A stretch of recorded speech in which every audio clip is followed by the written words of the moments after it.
Bien, jóvenes, buenas tardes. Creo que podemos empezar nuestra clase el día de hoy, ¿sí? Me avisan, por favor, si pueden ver la transparencia cuando se desplaza. Correcto, muy bien. Entonces vamos a empezar. Nos quedamos la clase pasada que fue presencial viendo algunos ejercicios que quedaron inconclusos. Vamos a hacer el día de hoy algunos ejercicios al respecto. Muy bien. Veamos entonces el primer ejercicio. Trataba de una partícula de masa m que describe una trayectoria circular de radio r que pasa por el centro de fuerzas O. Como ustedes ven, un momentito.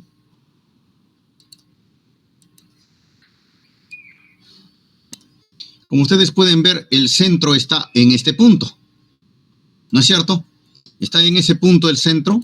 Entonces, ese sería el punto donde confluyen las fuerzas centrales. Dice, determinar en función de la masa, el radio R, de la velocidad mínima de la partícula, primero la ley de velocidades, la ley de la fuerza, la energía potencial de la partícula.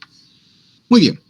Veamos entonces, vamos a expresar en coordenadas polares este vector posición. Nosotros notamos aquí lo siguiente. Notamos que si esto proyectamos aquí de esta manera, hacemos una proyección sobre este punto, vamos a encontrar que este es un triángulo semi-inscrito en la circunferencia, donde uno de sus lados es el diámetro de la circunferencia. Esto vale R, esto de aquí también vale R. Entonces, por una propiedad geométrica, se puede demostrar que este ángulo es aquí 90 grados, ¿no es cierto? Si eso es así, entonces podemos darnos cuenta de que si trazamos aquí esta línea, esto es 90 grados, entonces R vendría a ser todo este segmento de aquí que vale 2 veces R, ¿no es cierto? Esto vale 2 veces R. La proyección sería 2 veces R, evidentemente, ¿por quién? Por el coseno del ángulo phi. ¿Cierto? Ahí creo que estamos todos de acuerdo. Bien. Entonces tendríamos eso que es el valor que está aquí. ¿Cierto? 2 veces R. Entonces tenemos ya la expresión del vector posición R en función del ángulo y que estaría ya pues en función de las coordenadas polares, puesto que está en función del ángulo y en función de R. Bien, este es el ángulo con el eje X. O sea, ese es un ángulo polar, ¿no es cierto? Ese es un ángulo polar, porque es un ángulo con el eje X. Resulta ser un ángulo polar. Bien, entonces para diferentes posiciones de este ángulo, el R pues está tanto hacia arriba como hacia abajo. Y describe la trayectoria circular de esa partícula. Nosotros habíamos visto que era importante considerar el cambio de variable U, ¿cierto? Este cambio de variable U nos conducía a deducir con mayor facilidad la ecuación de la trayectoria, o lo que se conoce como las leyes de Binet. Entonces, el cambio de variable aquí, en esta parte, es importante. Debemos acostumbrarnos siempre a trabajar con la inversa del radio, y eso le llamamos U.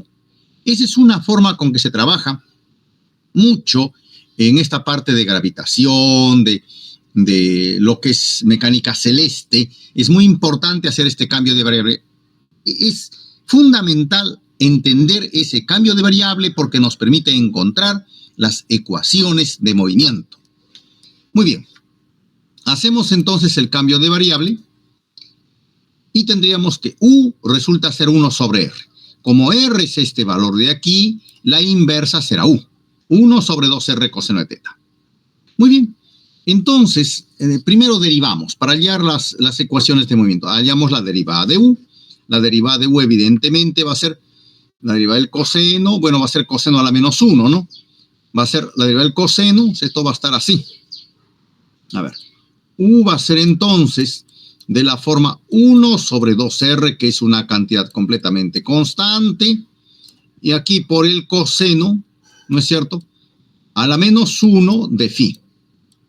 Muy bien, derivamos entonces. La derivada vendría a ser menos coseno de phi por la derivada que viene a ser seno, ¿no es cierto?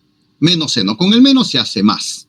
La derivada del coseno viene a ser el seno. Y tendríamos esto de aquí. ¿No es cierto? La derivada que viene a ser esto. Esto, como ustedes pueden notar, esto puede acomodarse en función de U. U que resulta ser 1 sobre 2R coseno. Entonces de aquí podemos sacar, ¿no es cierto?, igual a 1 sobre 2 veces R coseno de phi, ¿no es cierto? Así, por un término aquí que vendría a ser seno de phi, nuevamente, sobre coseno de phi. Puedo descomponerlo de esa manera, ¿cierto? Coseno de phi. El término que está aquí, evidentemente, eso es U, ¿no es cierto? Lo que está aquí. Eso es esto. 1 sobre 2R coseno de phi, y lo que está aquí me da la tangente. De allí es que aparece U tangente de phi. Bien. No sé si queda claro hasta el momento. ¿Está clara la explicación? ¿Correcto? Entonces, hallemos ahora la segunda derivada. Tenemos la primera, derivemos esto. Entonces, esto vendrá a ser la segunda derivada. Es decir, U, segunda derivada, vendrá a ser pues, entonces la derivada de U, ¿no es cierto?, por la tangente de phi más U por la derivada respecto de phi de la tangente de phi, ¿cierto? Vendrá a ser esto. Bueno, eso es bastante elemental.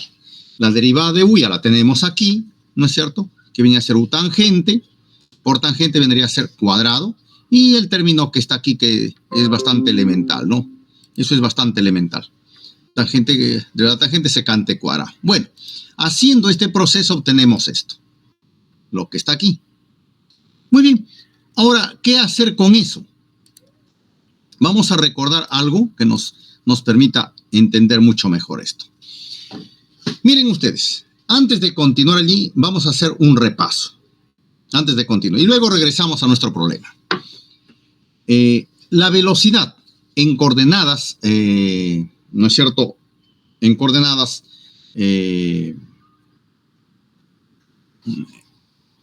polares está aquí. Esta es la velocidad en coordenadas polares. Decimos la velocidad es igual a R punto en dirección E sub R más R por teta punto en dirección E sub teta. Eso viene a ser la velocidad. O sea, la velocidad de una partícula es, como ustedes notan, la velocidad radial más la velocidad tangencial. Claro, eso lo han visto ustedes en física, ¿no? Tienen ustedes una curva.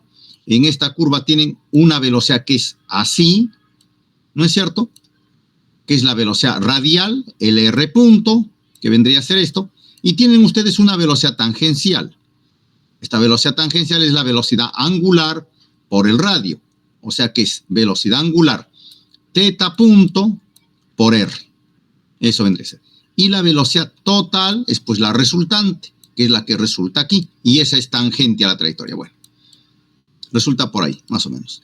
Esa es la velocidad tangente a la trayectoria. Esa es la que estamos hablando aquí. Estamos hablando de esta velocidad, la velocidad tangencial, que es la V.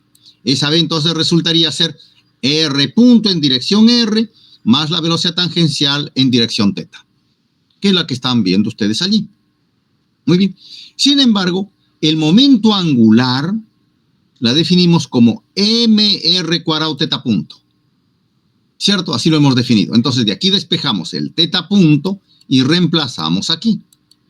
Y tenemos en la velocidad radial más esta vendría a ser la velocidad tangencial en función del momento angular.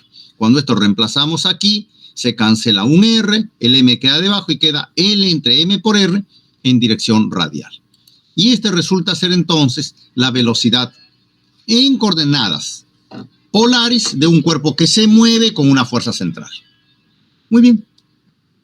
Entonces aquí puedo elevar al cuadrado. Esta velocidad lo elevo a la magnitud. La magnitud de esta velocidad, pues es fácil hallarlo. Es esta componente al cuadrado, lo tienen aquí ustedes, esta componente al cuadrado, más esta componente de aquí al cuadrado, que es lo que está aquí, ¿cierto? Esto podemos escribirlo bastante fácil si lo hacemos así. Miren ustedes, esto que está aquí es la derivada de R respecto del tiempo. Yo lo puedo escribir haciendo uso de la regla de la cadena por la derivada de R respecto de teta, por la derivada de teta respecto del tiempo, ¿cierto? Puedo hacerlo así. Esto de aquí me da pues teta punto. Esto me da teta punto. Y tendríamos entonces que esto es teta punto por la derivada de R respecto de teta. Al cuadrado vendría a ser todo esto al cuadrado. Vendría a ser todo esto al cuadrado más teta punto al cuadrado. ¿Qué es lo que está aquí? Teta punto al cuadrado más la derivada de R respecto de teta al cuadrado. ¿Me dejo entender? ¿Está clara la idea? ¿Sí? Correcto, entonces tenemos esto de aquí, es esto de aquí. Y el resto queda tal como está. Entonces, esa velocidad la podemos escribir si factorizamos aquí este término, ¿no es cierto? Ahora, este teta punto lo puedo escribir despejando de aquí teta punto. ¿A qué resulta ser teta punto? Teta punto resulta ser L entre M por R cuadrado. Entonces, esto de aquí podría ser L entre, vas a dividir M R cuadrado, que elevado al cuadrado, como está aquí, viene a ser el cuadrado de L, el cuadrado de M y R a la cuarta, que es lo que está aquí, ¿cierto? Entonces, factorizo esos términos y factorizo de aquí, me quedaría R cuadrado. Si factorizo este término, al entrar dentro del corchete, al entrar al corchete, evidentemente esto al multiplicar me quedaría pues lo que estoy buscando y aquí me quedaría simplemente R cuadrado, que se cancela R cuadrado con un R cuadrado, me queda L cuadrado entre M cuadrado por R cuadrado. Y esta vendría a ser una expresión que se conoce como la primera fórmula de Binet, que es una expresión para hallar la velocidad resultante de un cuerpo que se mueve en una curva sometida a una fuerza central. Esto también podemos escribirlo de otra manera. Por ejemplo, podemos hacer aquí el cambio de variable. Aquí podemos hacer el cambio de variable de que 1 sobre R sea igual a U. ¿No es cierto? Entonces, aquí podemos derivar este R respecto de teta y podemos hacerlo respecto de U. ¿No es cierto? Entonces podemos hacer así. Este término que está aquí, derivada de R respecto de teta, esto podemos escribirlo como la derivada de R, podemos hacerlo respecto de U, es decir, esto va a ser la derivada de R respecto de U, de esta manera, por la derivada de U respecto de teta. Regle la cadena, ¿cierto? Derivada de R respecto de U lo hallamos de aquí. Se halla fácilmente esa derivada, ¿cierto? Eso es inmediato. La derivada de R respecto de U es inmediato. Bueno, eso se puede hallar pues inmediatamente y obtenemos este término que está aquí. ¿Cierto? Se puede obtener este término que eso es bastante rápido. No creo que sea necesario, pero de repente vamos a hacerlo así. 1 sobre R es igual a U, ¿no es cierto? Entonces de aquí sacamos que la derivada de U respecto de R, que es inmediato, ¿no es cierto? Sería R a la menos 1, que sería menos 1 sobre R cuadrado, ¿no es cierto? Eso vendría a ser. R a la menos 1, bajaría el menos y tendríamos ese término. Muy bien, eso hay que reemplazar aquí, reemplazar simplemente y obtenemos la expresión que está aquí. Esta es una expresión mucho más útil que la de aquí. Esta es mucho más útil porque está en función de U. Y esa se conoce como la primera fórmula de Binet. Muy bien. La segunda fórmula es la que nosotros hemos hallado, recuerdan ustedes esta ecuación en función de la fuerza, haciendo el cambio de variable. Hemos hecho el cambio de variable allí, U igual a 1 sobre R, y esta es una ecuación que nosotros lo hemos trabajado anteriormente. Hemos visto ya en las clases anteriores una fórmula como esta, y es la que me da la fuerza, ¿no es cierto? La fuerza. O la que se utiliza para hallar la trayectoria. Esta es importante que tengan presente porque esa es la que nos permite hallar la trayectoria de la partícula. O cuando nos piden en un problema, hallar la fuerza. Es una expresión que relaciona la fuerza con la trayectoria. Y esa se conoce como la segunda fórmula de Binet. Binet fue un físico francés que hizo grandes estudios acerca de la mecánica celeste, acerca de la mecánica planetaria, y él encontró estas dos fórmulas, que son las fórmulas fundamentales para estudiar el movimiento planetario o la mecánica celeste. Muy bien. No sé si habrá alguna pregunta de repente, algo que no esté claro tal vez, para poder, antes de avanzar con la clase.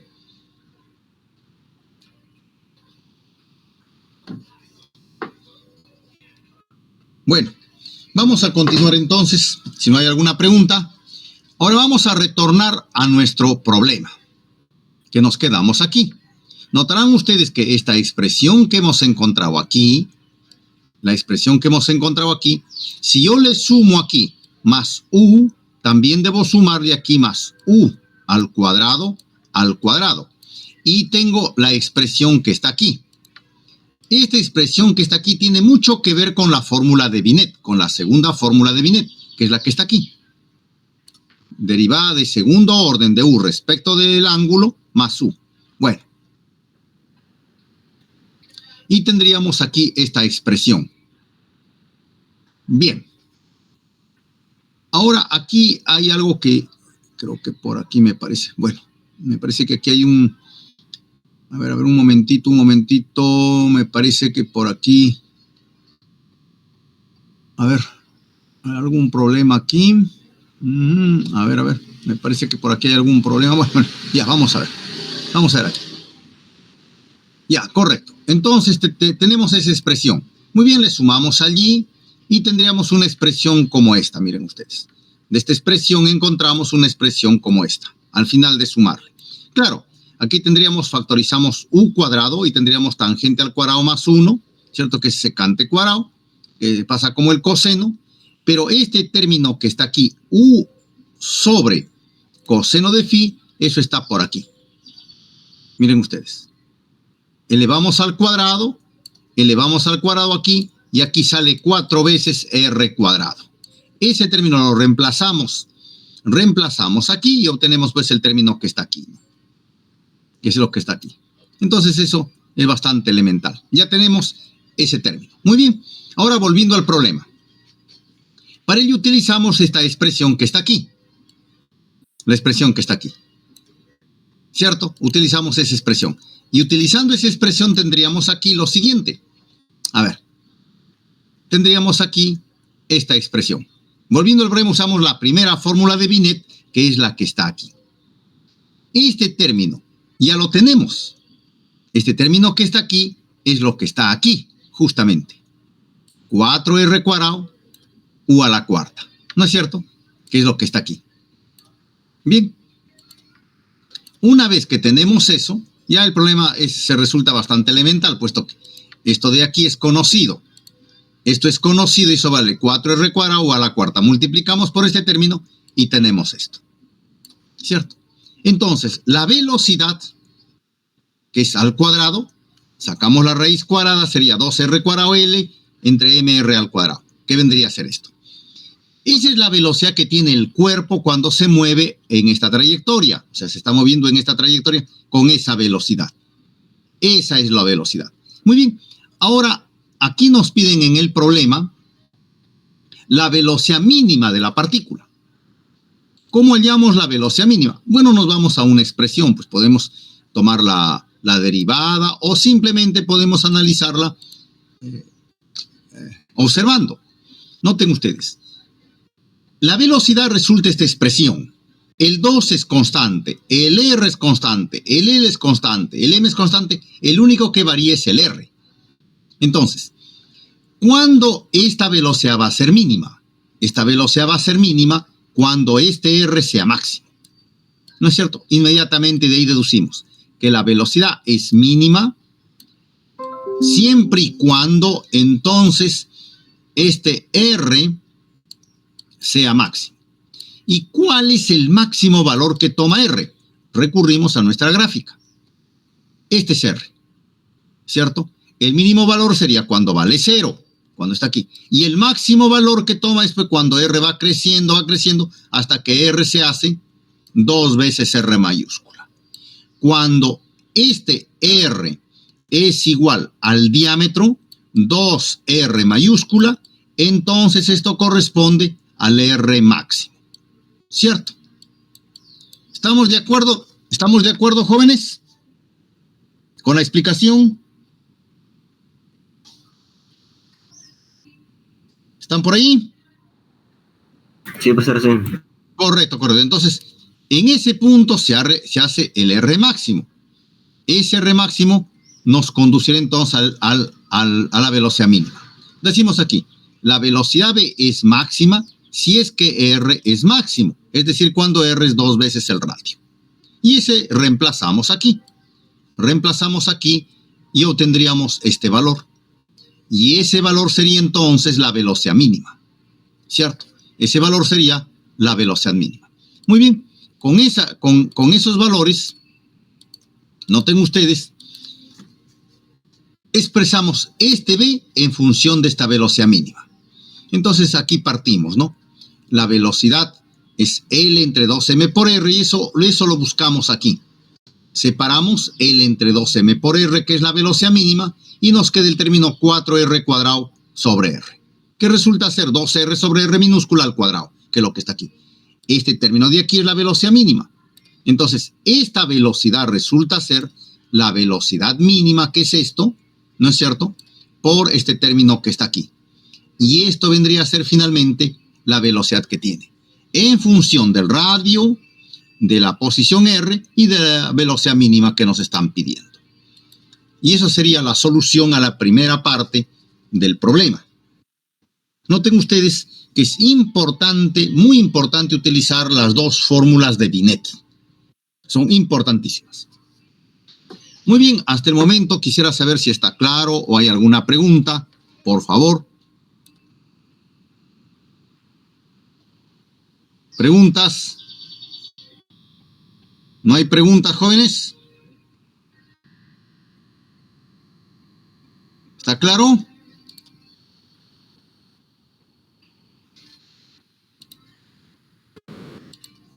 Bueno, pasemos a la parte B entonces. En la parte B nos preguntan la ley de fuerza, o sea, nos piden hallar la fuerza, ¿cierto? Nos piden hallar entonces F de R, que es lo mismo a decir F de 1 sobre U. ¿No es cierto? Cualquiera de las dos. Bien, entonces tratemos de hallar la ley de las fuerzas. Bien, para determinar F de R usamos la segunda fórmula de Binet, ¿cierto? La segunda fórmula de Binet es la que está aquí. Esta es la segunda fórmula de Binet. Esto ya lo tenemos, ¿no es cierto?, del término anterior. Anteriormente ya calculamos esto, y eso está aquí. ¿Cierto? Está allí. Entonces ya la situación se torna bastante rápida. Y ya conocemos por el camino que estamos andando. Muy bien. Calculamos entonces la derivada de segundo orden, que lo hemos visto anteriormente, es esto, ¿no? La derivada de esto por lo otro, más lo otro por la derivada, que viene a ser esto, U tangente cuadrado de phi, más U por la secante cuadrado de phi. Muy bien. Esto es fácil llegar a esta expresión, ¿cierto? Puesto que esto lo podemos poner en función de senos y cosenos. Creo que eso todos conocen, no creo que haya problemas.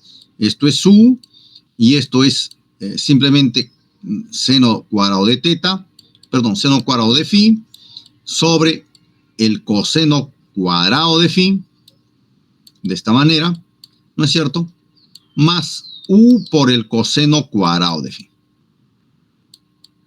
Bien, esto lo podemos escribir rápidamente. Factorizamos el U. o podemos dejarlo también allí.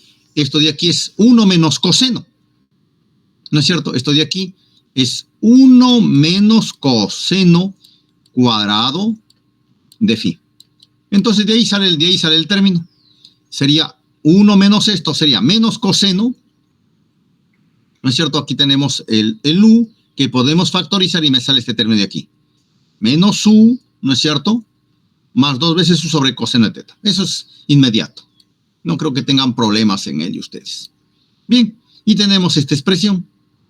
Pero ahora, si ustedes se dan cuenta, aquí hay algo favorable, porque la segunda fórmula de Binet utiliza la segunda derivada más el término u. Y aquí nos ha salido ya directamente el término u. Miren ustedes. Entonces, este menos que está aquí, paso a sumar aquí. Y tengo ya la fórmula de Binet.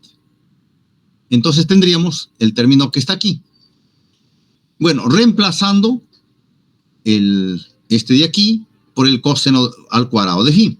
El coseno al cuadrado de phi, eso es inmediato. ¿Eso dónde lo sacamos? Coseno cuadrado de phi de aquí. Por aquí está eso. Aquí. Miren ustedes. De aquí yo puedo sacar el coseno cuadrado. Y coseno cuadrado de phi, pues resulta algo bastante rápido.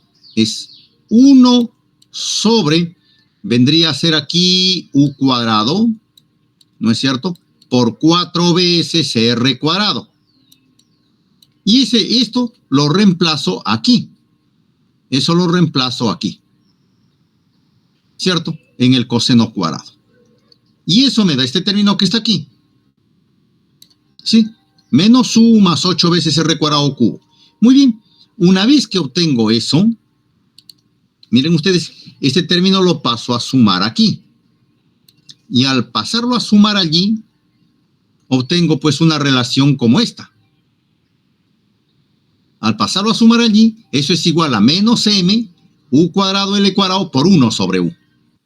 Y eso es justamente lo que tengo aquí. Este término vendría a ser entonces eso de allí por esto de aquí. Estoy despejando de aquí el f de 1. O sea, de aquí estoy despejando esto. Este término de aquí pasaría a multiplicar aquí, a todo este término pasa a multiplicar, y el menos m pasa a dividir. Eso es lo que estoy haciendo allí, para hacerlo un poco más entendible, ¿no? Entonces, ahí pasa a multiplicar y a dividir, y este término de aquí es pues justamente el término que estaría aquí. ¿Cierto? Que es lo que está aquí. Muy bien. Multiplicado por esto de aquí. Multiplicado por eso, me da pues justamente este valor. Y este valor es el f de 1 sobre u. Entonces hago el cambio aquí de variable, en la que u resulta ser 1 sobre r. Y reemplazo y tendría esta expresión, que es finalmente la fuerza. ¿Cierto? Que es finalmente el valor de la fuerza. Y esa sería la fuerza que está actuando sobre esa partícula.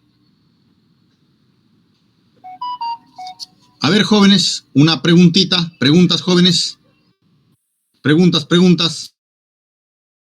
Profesor, ese reemplazo de ese u sobre 1 sobre r, ¿es solo para cuestiones matemáticas, no tiene explicación física? No solamente es una cuestión de matemáticas nada más. Ya.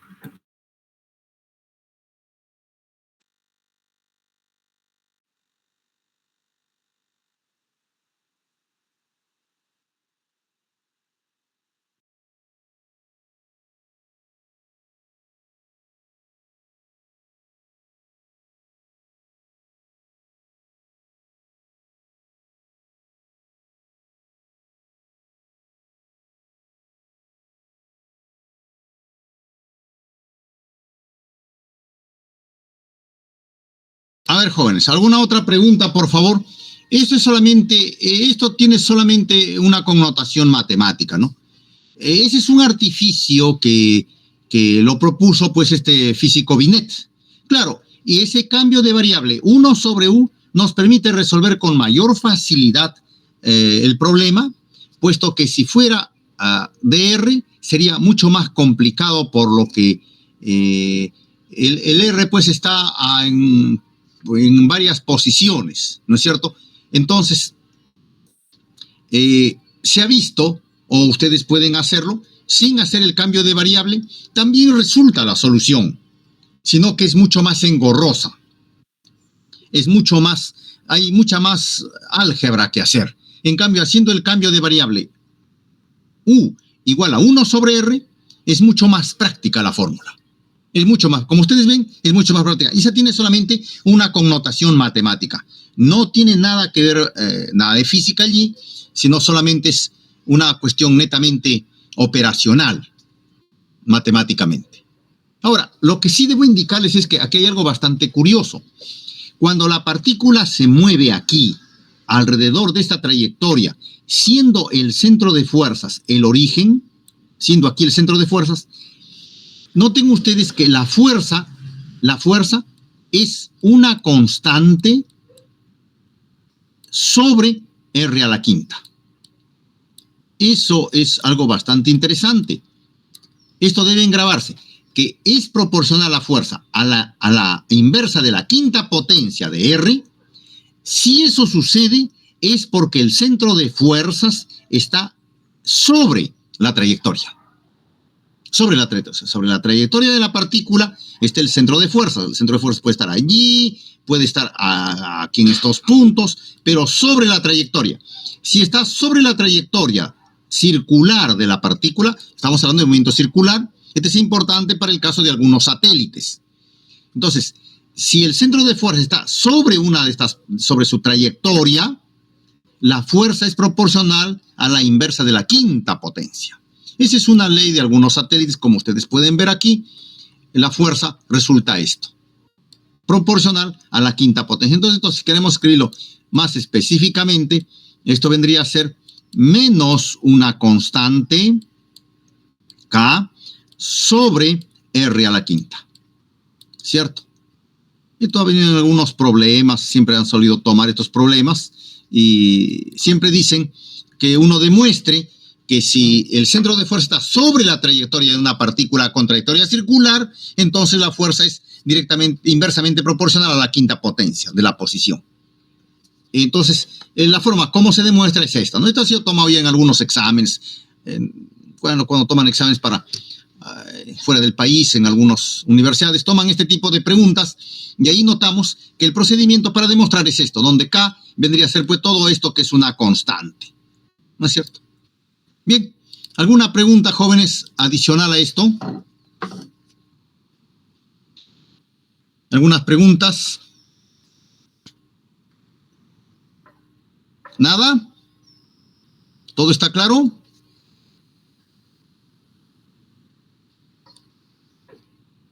¿Están por allí, jóvenes? Preguntas, a ver que pregunten los compañeros.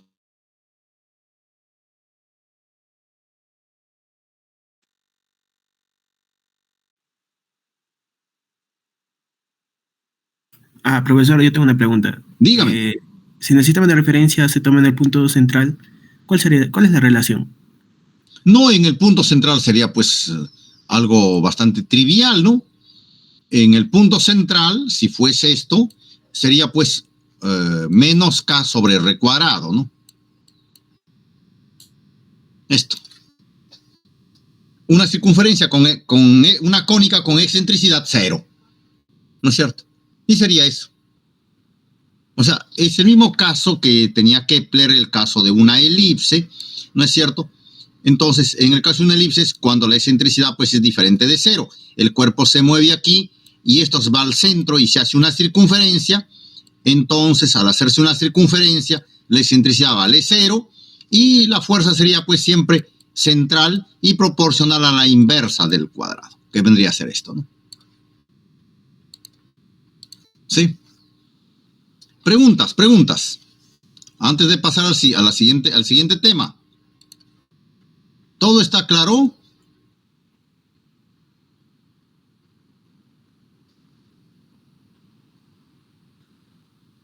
¿No hay preguntas, jóvenes? Todo está, bueno, supongo que todo está claro entonces.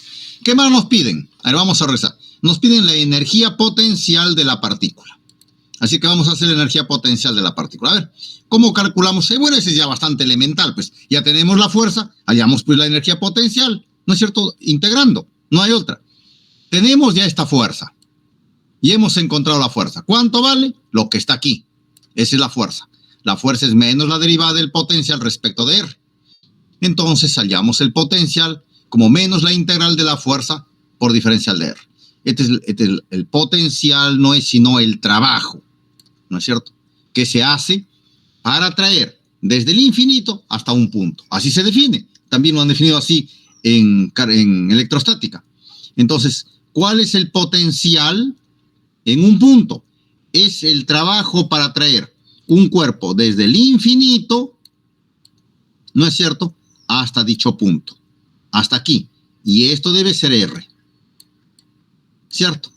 El trabajo que hago para traer desde el infinito una partícula y colocarlo en este punto, esa diferencia de trabajo entre el infinito y ese punto, eso se conoce como potencial.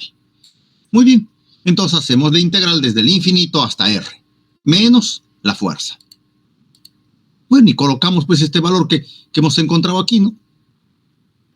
Que, bueno, yo le he colocado ya en función esto lo podemos acomodar en función de la velocidad mínima, ¿no? Porque eso ya queda para ustedes. La velocidad mínima es esto, L entre 2m por R, y esto lo acomodamos aquí, L entre 2m por R, ¿no? Que sale lo que está aquí. Bueno, entonces, haciendo eso, tenemos la integral de 2R entre R a la quinta.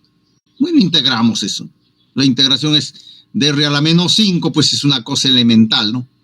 Solamente hay que integrar, aquí solamente hay que integrar desde desde infinito hasta R, de R a la menos 5 diferencial de R. ¿No es cierto? Que eso es una cosa bastante elemental. Bueno, la integración de eso sale esto que está aquí, ¿no? Es una cosa bastante rápida. Y esto me saldría el potencial. Y esa es la solución al problema. ¿Cierto? Es una cosa bastante... Ahora, si ustedes quieren, derivan esto, y esto que derivan de aquí les va a reproducir la fuerza, que es la que está aquí. ¿Cierto? Para manera de comprobación nada más. Bien. ¿Alguna pregunta? ¿No hay nada, jóvenes? Profe, en este problema, ¿qué fenómeno natural está describiendo? Bueno, por ejemplo, por eso el movimiento de un satélite. Es el movimiento de un satélite, porque un satélite artificial, un satélite geocéntrico, en la Tierra puede tomarse...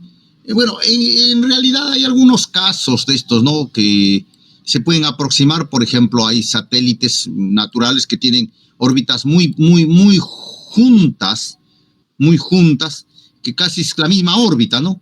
Entonces, uno, por ejemplo, está moviéndose aquí, un satélite 1, un satélite 2 aquí. ¿No es cierto? Que estos casi son muy pegados. Entonces, aproximadamente, digamos que este tenga, por ejemplo, mayor masa, una masa M, y este tenga una masa M. Entonces, casi aproximadamente cumpliría este caso, ¿no? La fuerza central casi estaría en la trayectoria, ¿no? En la trayectoria del cuerpo. Siempre estaría casi en la trayectoria del cuerpo. Entonces, aproximadamente se cumpliría este tipo de situación. En algunos casos que son satélites, por ejemplo, muy cercanos, muy juntos, ¿no? Ese es el caso típico, ¿no? Y también hay algunos casos que se puede estudiar, por ejemplo, en el caso también del átomo, ¿no? También puede en el caso en el que la órbita, por ejemplo, de una masa muy pegada no está al centro, sino que se mueve casi en una órbita muy pegada a la otra, ¿no? Entonces, es como que la órbita es elíptica, pero digamos es una elipse con una masa que está muy pegada aquí al extremo. Entonces, casi como que la fuerza central está dirigido como a un punto muy cercano, que prácticamente si esta es una masa muy densa, es como que estuviese esto sobre la órbita, ¿no?, del otro. Y más o menos tiene esta forma, ¿no? Hay algunos casos en los que se puede aproximar algunos movimientos bastante parecidos, ¿no? Me parece también que esto se presenta, por ejemplo, en algunos casos de planetas muy lejanos respecto a centros de galaxias en las cuales el centro de la galaxia está muy pegada a una órbita, ¿no? Entonces, por ejemplo, tenemos el caso de un planeta, por ejemplo, en el cual su masa central está muy pegado y más o menos la órbita es tan lejana que más o menos hace un caso como este, de elipse. Entonces, por ser una masa muy grande está en el foco, pero como es muy alargada, casi se puede aproximar de que esto esté sobre la órbita. Entonces, la fuerza central es bastante aproximada al caso que tenemos aquí, ¿no es cierto? Es como que la fuerza central está siempre a uno de los extremos sobre la órbita.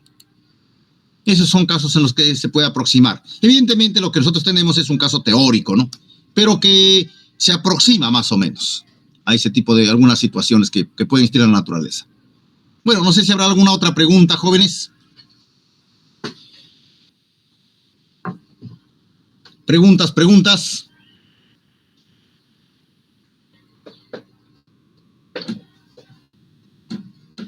¿Nada?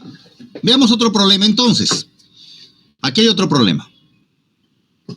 Dice, se somete a una partícula de masa m a una fuerza central F igual a menos K entre R cuadrado. Este es el caso típico de una fuerza, ¿no es cierto? Tipo newtoniana, o una fuerza gravitacional newtoniana, o una fuerza coulombiana, ¿no?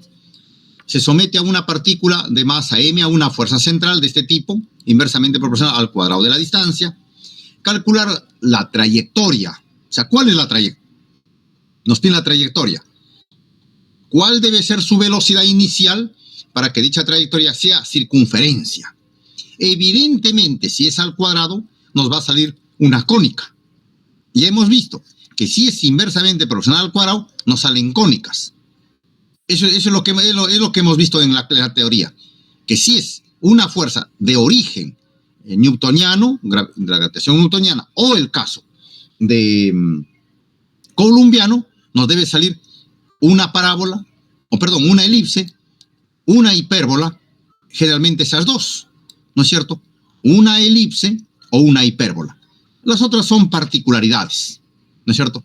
O circunferencia o parábola. En general nos sale una elipse, una hipérbola, una circunferencia o una parábola. Cualquiera de esas va a ser la trayectoria de esta partícula. Eso ya lo sabemos, ¿cierto? Vuelvo a repetirles. Si la fuerza es inversamente proporcional al cuadrado de la distancia, es decir, es una fuerza gravitacional newtoniana o es una fuerza coulombiana, la trayectoria debe ser una cónica, una elipse, una hipérbola, un círculo o una parábola. No hay otra alternativa allí. Ahora, aquí nos dicen que dicen calcular su trayectoria y nos dicen cuál debe ser su velocidad inicial para que dicha trayectoria sea una circunferencia de radio r y centro. Ese es como caso particular. A ver, jóvenes, ustedes mismos son un minutito, por favor.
Bien, jóvenes, vamos a continuar entonces. Mil disculpas. A ver, vamos a hacer lo siguiente.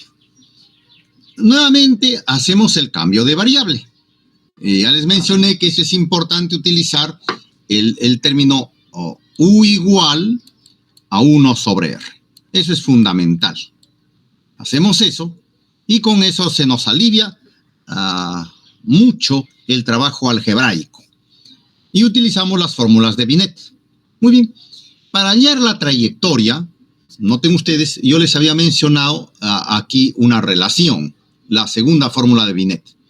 Esta segunda fórmula de Binet me permite calcular la fuerza en función de la trayectoria, puesto que si yo resuelvo de aquí el U, debo hallar, si hallo el U resolviendo esta ecuación diferencial, pues inmediatamente obtengo el R. Simplemente volteo la curva, y hago la inversa y obtengo el R, y el R ya es la trayectoria. Claro, el R en función de teta, eso me da la trayectoria en coordenadas polares. Entonces, eso no debo olvidar, debo hacer eso. Sin olvidar eso, voy a considerar aquí entonces lo mismo. Hago aquí 1 sobre R, ¿cierto? Y al hacer 1 sobre R, entonces la fuerza aquí que está en función de R va a ser 1 sobre R y va a ser menos K por U cuadrado. En magnitud ya le quito el vector R, ¿no? En magnitud. Vendría a ser de esta forma. Ahora, para ello utilizo la segunda fórmula de Binet.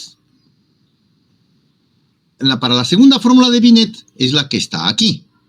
La que está aquí. Entonces debo hallar la segunda derivada, le sumo el término U y eso me da menos M, U cuadrado por L cuadrado, en función de 1 sobre U. Entonces es inmediato, porque solamente debo derivar, sumarle el U y agregarle este término aquí, que es menos M entre U cuadrado y L cuadrado por esta fórmula que ya la tengo aquí, la función. Entonces me permite rápidamente calcular. Bien, hacemos eso entonces. Entonces tenemos lo siguiente, el R es 1 sobre U, ¿no es cierto? El R es 1 sobre U. Esta es la fórmula de Binet. Esta es la fórmula de Binet. ¿Cierto? Entonces, esta fórmula de Binet es bastante práctica, ¿no? Es muy práctica. Notarán ustedes que aquí el término F de 1 sobre U es lo que está aquí. Entonces, esto reemplazo aquí. Sería menos M sobre L cuadrado por U cuadrado por menos K por U cuadrado. Cancelo este U cuadrado con este U cuadrado y me queda que es menos por menos me da más MK entre L cuadrado. Esto vendría a ser. ¿Cierto? Entonces es algo bastante práctico. Todo esto resulta esto y tengo la ecuación diferencial a resolver. Debo resolver esa ecuación diferencial. Derivada de U de segundo orden de U respecto de teta cuadrado más U igual a una constante que es MK sobre L cuadrado. Ahí tienen ustedes. Es una ecuación diferencial bastante sencilla, donde este término de aquí, notarán ustedes, no depende de U y esto es constante. Entonces eso nos permite resolver con mayor facilidad. Entonces esta consta de dos partes. Una, la homogénea, que es derivada de segundo orden de U respecto de teta cuadrado más U igual a 0. ¿No es cierto? Esta me da la solución homogénea. Solución homogénea. En otras palabras, de aquí obtengo la U homogénea. Y luego hago la particular. Como este término es constante, entonces digo que la solución particular debe ser igual a la constante. Cuando es constante, ya les mencioné en la clase presencial. Cuando es constante, es la misma relación constante, es la solución particular. Es una de ellas, la misma. Entonces ya la particular está, pues. Y esta de aquí, todos saben por qué este es el oscilador armónico. ¿No es cierto? Todos saben eso. Entonces, es bastante fácil la solución. Bueno, y la suma total viene a ser, pues, la U homogénea más la solución particular. Ya está. Visto eso, eso es lo que hacemos. Hacemos aquí esta ecuación. esta ecuación no es sino, pues, una solución bastante rápida, ¿no? La solución es de esta forma, la homogénea, ¿cierto? A coseno de teta. ¿Dónde está este término teta? Lo podemos tomar o no también. Ese coseno de teta se toma, pues, en coordenadas, ¿no? Este es el X y, por ejemplo, este es un ángulo teta sub 0. A partir de aquí se empieza a tomar la coordenada R.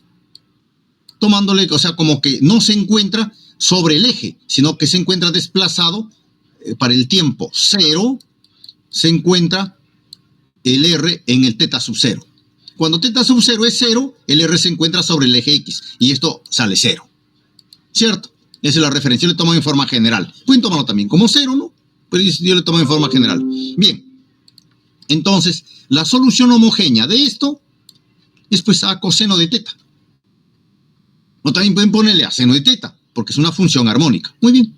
Y ahora, la particular la tomamos pues como que es como que es la misma, como ya les mencioné, como se elige la misma constante.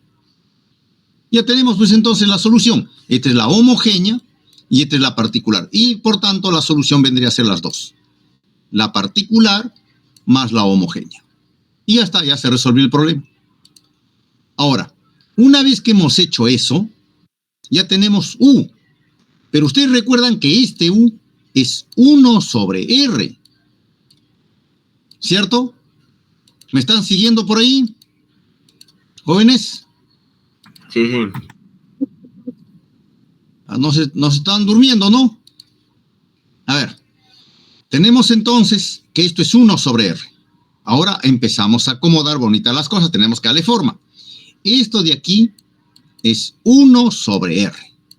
Muy bien. Entonces aquí multiplico por L cuadrado y divido sobre L cuadrado.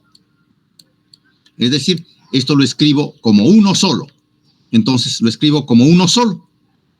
A ver, escribiría entonces así. M, vamos a escribirlo aquí. Esto lo voy a escribir así. Va a ser M por K más A L cuadrado coseno de teta menos teta sub 0. Y todo esto sobre L cuadrado. Una vez que he hecho esto, y esto es igual a 1 sobre R. Ya está. Ahora volteo. Volteo aquí y volteo aquí. ¿No es cierto? Invierto. Entonces el R, ¿a qué sería? L cuadrado sobre eso. ¿Me dejo entender? ¿Sí? Ahora factorizo aquí este término MK. ¿Con qué objetivo? Con el objetivo de formar pues una cónica. La ecuación de una cónica, que ya les he enseñado cuál es la ecuación de una cónica. Factorizo el MK y me quedaría aquí 1 más este término de aquí. Divido entre MK. Entonces ahora esto lo paso arriba.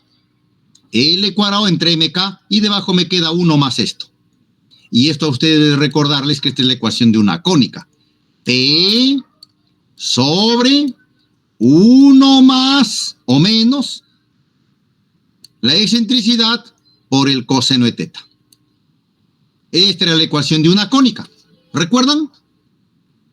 ¿Recuerdan o no? ¿Están por ahí?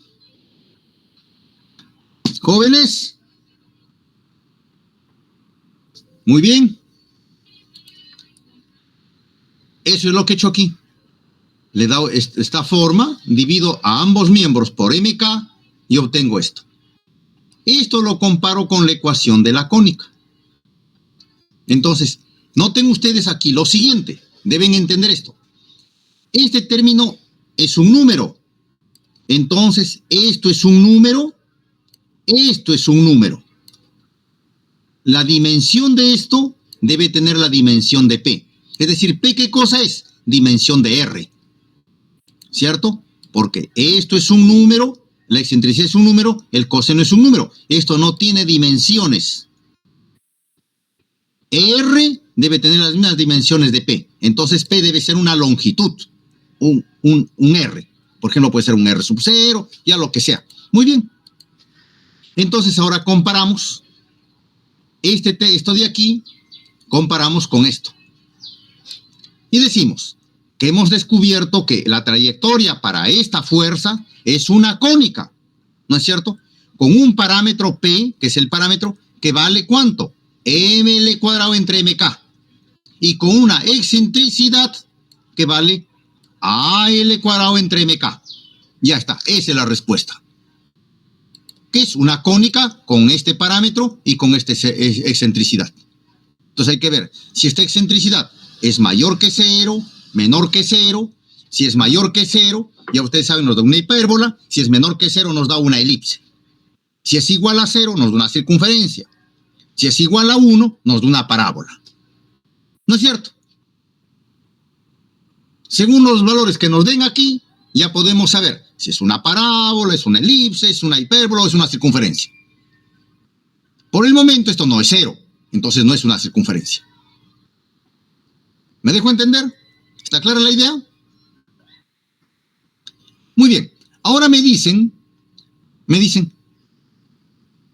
¿cuál debe ser la velocidad que debe tener esta partícula sometida a esta fuerza central para que su trayectoria sea una circunferencia? Para que sea una circunferencia, esta excentricidad debe ser 0, necesariamente. ¿No es cierto? Pues he puesto aquí, la trayectoria es una circunferencia si la excentricidad es 0. Entonces, ¿cómo hacemos eso? Vamos a ver. Partimos del momento angular. El momento angular en un movimiento de fuerza central siempre es constante. Al inicio, al final, al intermedio, siempre es constante. En todo movimiento de fuerza central, hemos visto que este L es siempre una cantidad constante. Esto siempre es constante. ¿Cierto? Entonces, escojo al inicio, va a ser m r sub 0 por b sub 0. Al cuadrado será esto. Muy bien. Pero este término de aquí es una longitud. Yo lo puedo escoger esto, por ejemplo, que al inicio, esto sea L sub 0, o R sub 0, perdón, que sea R sub 0. O sea, como me dicen aquí, en la pregunta, me dicen, sea una circunferencia de radio R sub 0 y centro, entonces, eso, si me están diciendo que la trayectoria va a ser una circunferencia, significa que esto es una circunferencia. ¿Y cuándo esto es una circunferencia? Cuando esto de aquí se hace 0. Entonces resulta ser que R es igual a P. Y como me dicen que si es una circunferencia, el radio debe ser 0, entonces este P va a ser R sub 0. P. ¿Me dejo entender? ¿Está clara la idea? Jóvenes.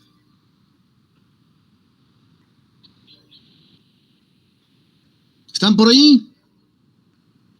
Sí, pero Sí, profe. ¿Me entendieron esta parte? ¿Sí? Me dicen que la trayectoria debe ser una circunferencia. Para que sea circunferencia, entonces, esto debe ser 0. La excentricidad es 0, todo esto se hace 0. Me queda solamente que R es igual a P. Pero me dicen una circunferencia de radio R sub 0. Entonces esto es el R sub 0. El P es R sub 0. Muy bien.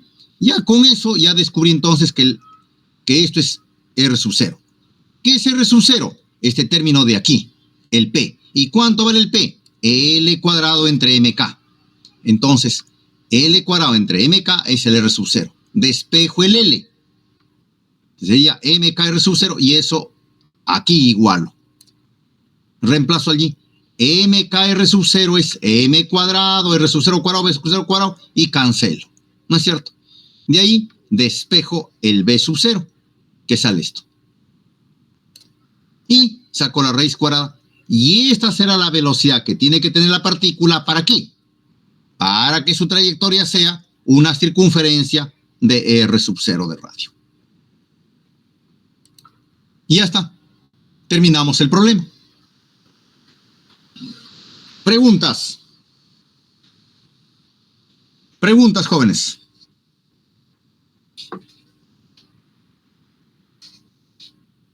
¿Ustedes están por ahí o se han escapado? Pregunta, dígame.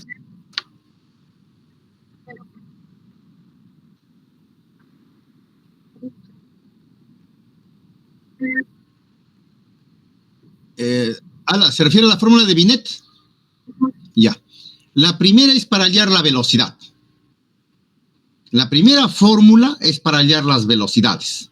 También puede hallar con esto usted la trayectoria, porque está usted hallando R en función de θ. También puede hallar con esto la trayectoria. Pero esta básicamente se utiliza para el caso de hallar velocidades. Y la otra es para hallar fuerzas.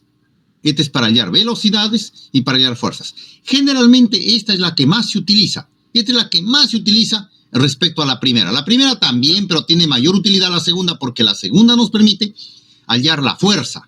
Y siempre en los problemas de mecánica celeste nos interesa la fuerza y la trayectoria. Si usted tiene la fuerza, halla la trayectoria aquí como lo acabamos de hacer. Y si usted tiene la trayectoria, puede hallar la fuerza. La velocidad también es útil, pero en los problemas de mecánica celeste más nos interesa la fuerza y la trayectoria. Si a usted le dan la fuerza, resuelve la ecuación diferencial como acabamos de hacer y obtiene usted la trayectoria. Y si a usted le dan la trayectoria, puede hallar usted la fuerza. Es por eso que esta es más útil. La segunda fórmula de Binet. ¿Sí?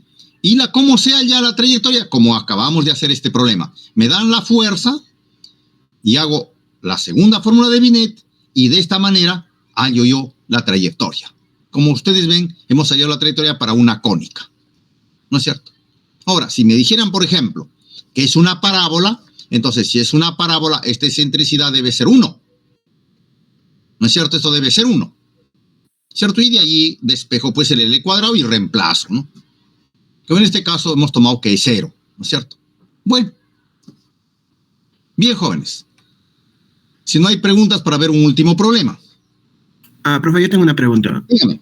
Es sobre la ecuación de Binet, como es una ecuación diferencial, ¿en qué casos no se puede obtener una solución analítica?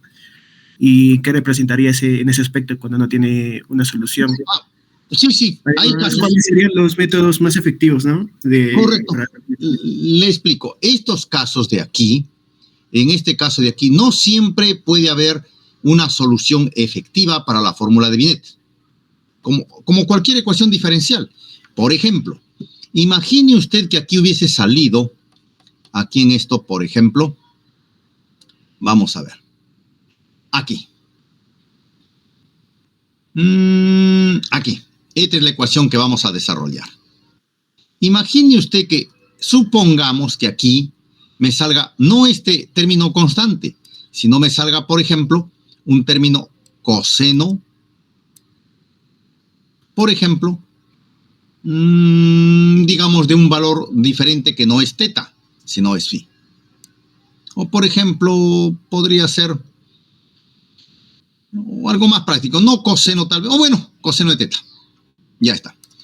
Ahí no está fácil resolverlo. Tenemos que, puede resolverse por ser coseno. ¿Qué pasaría ahora si no fuera coseno, si fuera, por ejemplo, tangente de θ? Ahí tampoco sería fácil resolverlo. Pero supongamos que no fuera tangente, que fuera, por ejemplo, seno hiperbólico de θ. Ah, ya no. Entonces ahí no puede resolverlo. Ya, esa es una ecuación que puede tornarse en una ecuación hiperbólica o puede tornarse en una ecuación, digamos, una ecuación insoluble. ¿No es cierto? Puede darse el caso de una ecuación hiperbólica, por ejemplo, de primero o segundo orden. Bueno, en esos casos ya no se puede resolver analíticamente. No hay forma como resolverlo. Analíticamente no tenemos. Entonces hay que usar los métodos matemáticos para resolver eso. Una de las formas de resolver eso es haciendo pues en un programa, ¿no? No que otra que hacer una simulación. Entonces, para ello lo que hay que hacer es darle valores a θ.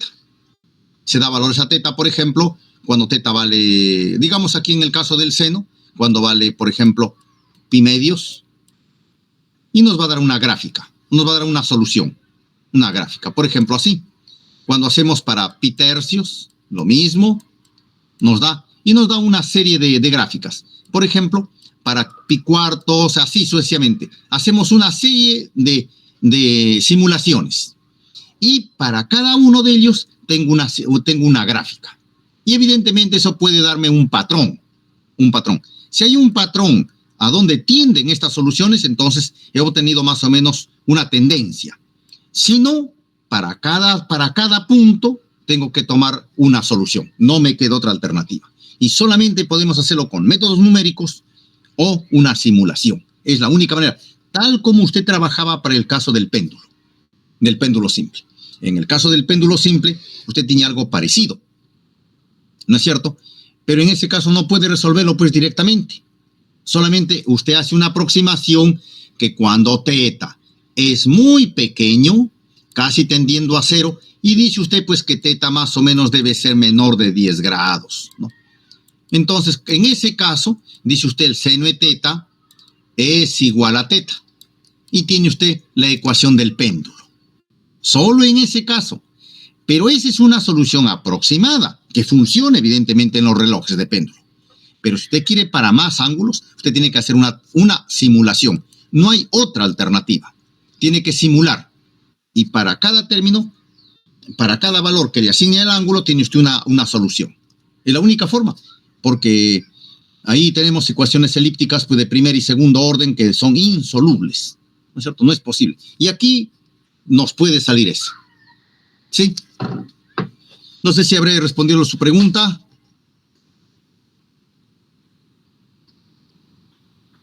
¿Jóvenes?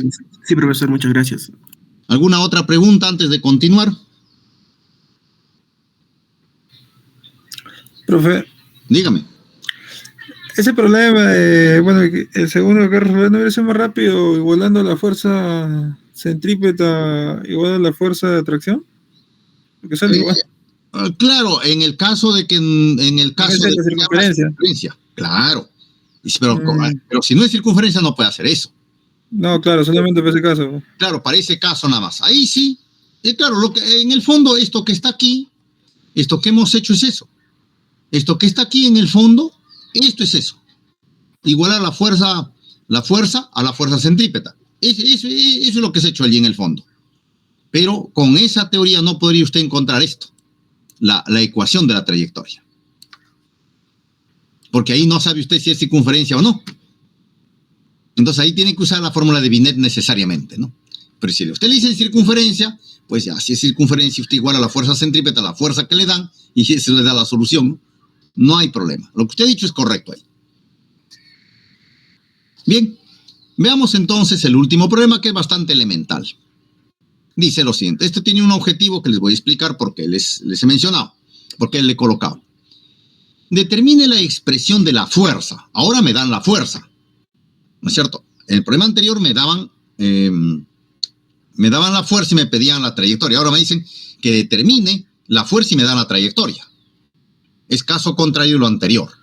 Determine la expresión de la fuerza de un campo central que permita a la partícula describir una órbita espiral logarítmica dada por esta expresión, que es una espiral logarítmica. Donde caiga son constantes.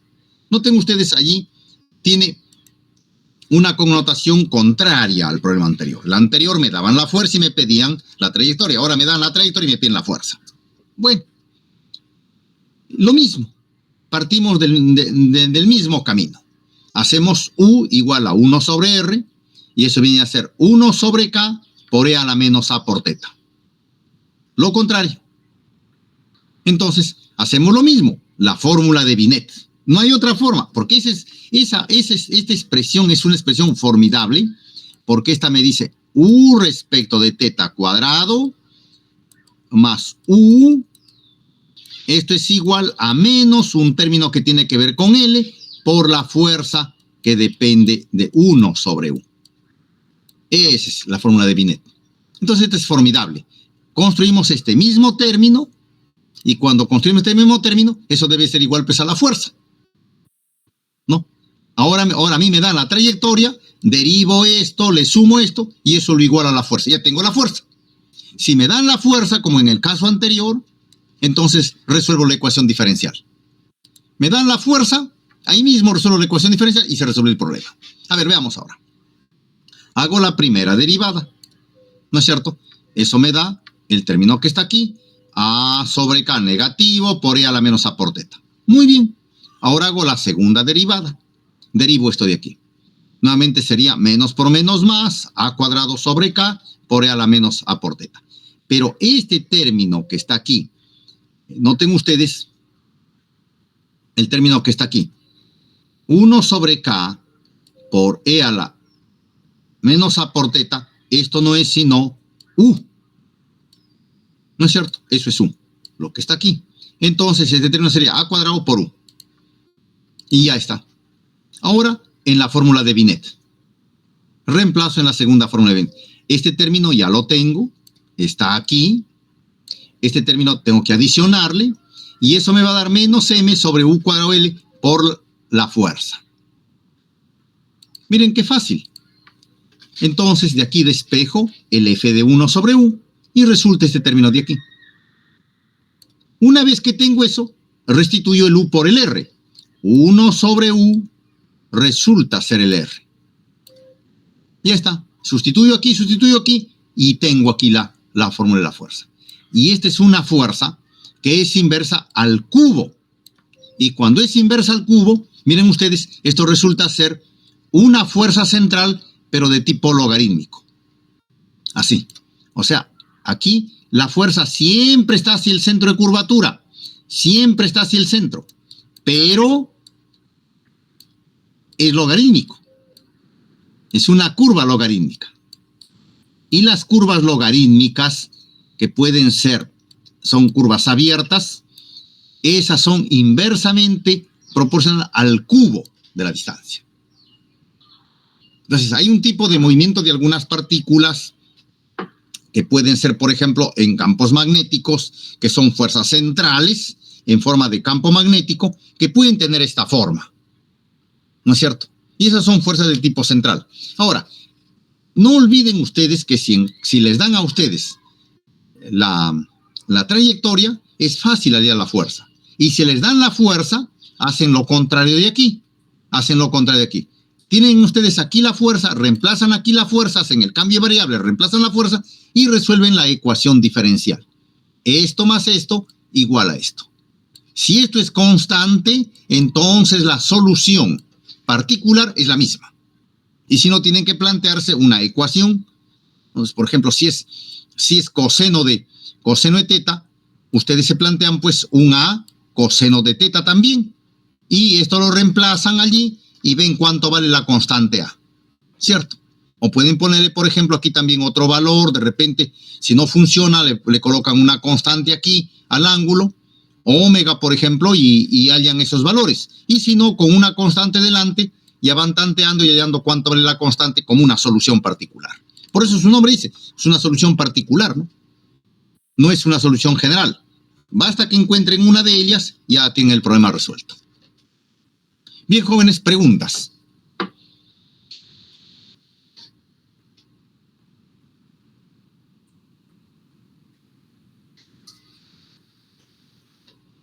Bueno, si no hay preguntas, yo quisiera conversarles algo de que voy a dejar de presentar. Nos falta un tema. Ya con esto nos faltaría un tema, pero ese tema, la verdad, no quisiera hacerlo ahora porque nos falta la dispersión de Rutherford. Y solamente para que tengan una idea, voy a presentar pantalla para que tengan una idea. Esto quisiera desarrollarlo ya con ustedes el día jueves, que posteriormente va a ser nuestra última clase. A ver, esto es lo que nos falta, la dispersión de Rutherford, que no es sino lo mismo que hemos venido estudiando, solo que ahora, en lugar de masas, vamos a tener nosotros ahora partículas cargadas, ¿no es cierto? Entonces, aquí tenemos en el centro un núcleo atómico, por ejemplo, un núcleo, y este es un electrón que viene, ¿no es cierto?, con una velocidad, y la repulsión, la fuerza repulsiva, hace que este electrón haga una trayectoria como esta, que corresponde a una hipérbola. Esto corresponde a una hipérbola, ¿cierto? Entonces aquí hay que hallar la ecuación de la hipérbola. Nos planteamos simplemente las ecuaciones tradicionales de la mecánica clásica y bueno, vamos trabajándolo allí con el potencial el potencial efectivo que ya lo conocemos, hallamos la inversa del radio mínimo y al final encontramos una ecuación parecida a la que tenemos. Noten ustedes, esto es la ecuación diferencial de U más U igual a esto, ¿cierto? Esto en otras palabras es U, esto es más U igual a esto que debe ser la fuerza en función de 1 sobre U. Y tenemos también la fórmula de Binet aquí. Luego con eso planteamos y encontramos una solución y que si nosotros notamos corresponde a una hipérbola. Bueno, aquí demostramos que esto es una hipérbola, ¿no es cierto? Se demuestra fácilmente que es una hipérbola. Y con eso hallamos luego la sección eficaz, el ángulo de dispersión. Es decir, encontramos que la partícula puede llegar y dispersarse hasta qué punto como máximo se puede dispersar la partícula, y eso se determina fácilmente con la sección eficaz. Y eso sería todo. Entonces, esto prefiero ya hacerlo posteriormente, no ahora. Y bueno, pienso que eso deberíamos hacerlo ya el día jueves, ¿no es cierto? Esta parte ya lo hacemos el día jueves. Y el día jueves es posible que terminemos ya nuestro curso, entonces vamos a hacer lo siguiente. En la siguiente semana quedaría libre para ustedes para que entreguen todos sus trabajos. De repente dejo una práctica más al respecto de ecuaciones de Binet. Entregan ustedes en esa semana, tienen martes y jueves para hacerlo, entregan en esa semana sus trabajos y fijan la fecha de examen, que debe ser la última semana de este mes, que es la otra, pues, esta que viene a la otra y es la última semana. Esa es la semana de finales. De ahí, en la primera semana de diciembre, es la semana de sustitutorios. Y la otra es la entrega de notas, que es la segunda semana de diciembre. Así que estamos a las justas con el programa. Pero ya terminamos, pues, el curso, ¿no? Entonces, yo le he planificado así. Esta semana, este jueves terminamos, la otra semana, que no sabemos si va a ser presencial o virtual, pero ya no viene al caso porque esa semana sería libre para ustedes para que entreguen todos sus trabajos. Y ahí fijan la fecha de examen. La siguiente semana vendría a ser los exámenes finales. La otra vendría a ser los exámenes sustitutorios y allí ya la otra semana ya tendría que entregar ya notas al Zoom. Ese sería el procedimiento. Me gustaría saber su opinión, jóvenes. Sí, lo voy a colocar. Todo esto lo voy a colocar, los problemas en la plataforma, no hay problema. ¿Alguna pregunta, jóvenes? Profe, ¿eso de Rutherford voy a ir pasando también para ir leyéndolo? Claro, lo voy a colocar, en estos momentos lo voy a colocar en la plataforma. O también por el WhatsApp, si desean ustedes.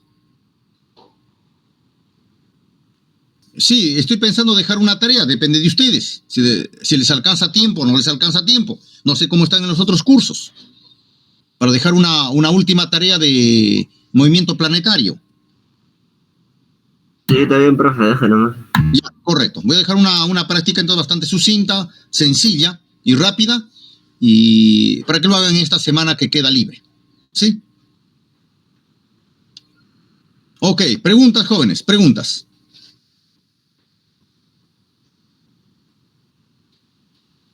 ¿Ninguna pregunta? Bien, jóvenes, dígame. Profesor, una consulta.